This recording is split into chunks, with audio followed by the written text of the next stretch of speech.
Put your loving hand out, baby.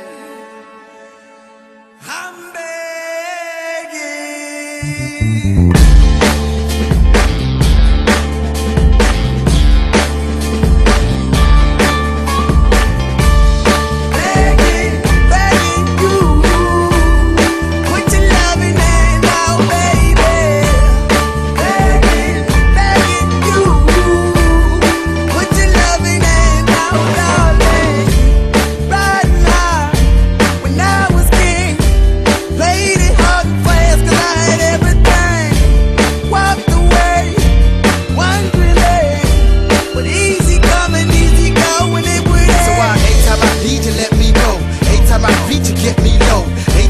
You let me know, but I better not see, just let me go.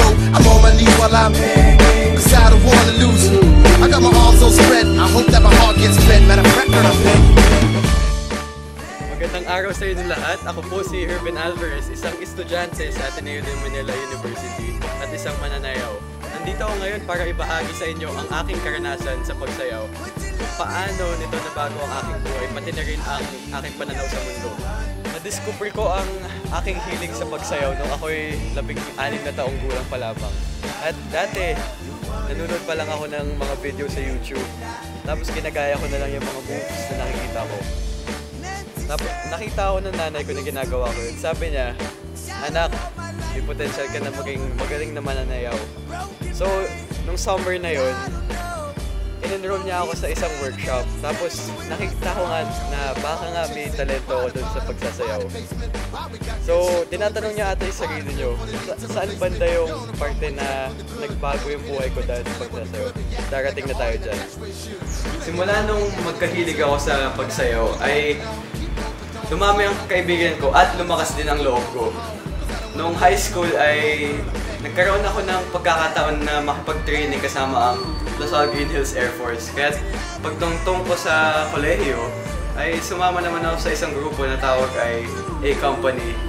Mula noon ay na-expose ako sa iba't ibang klase ng pagsayaw.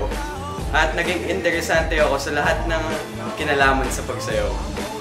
Dito ko na pagtanto ang kapangyarihan ng pagsayaw.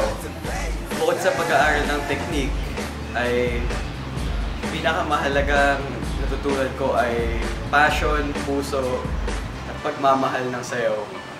Hindi dapat ito nakapagpababa ng loob ng isang tao dahil ang sayaw ay isang paraan ng pagdanas at pagpasalamat sa Diyos sa buhay na binigay niya sa atin. Sarap lang, di ba?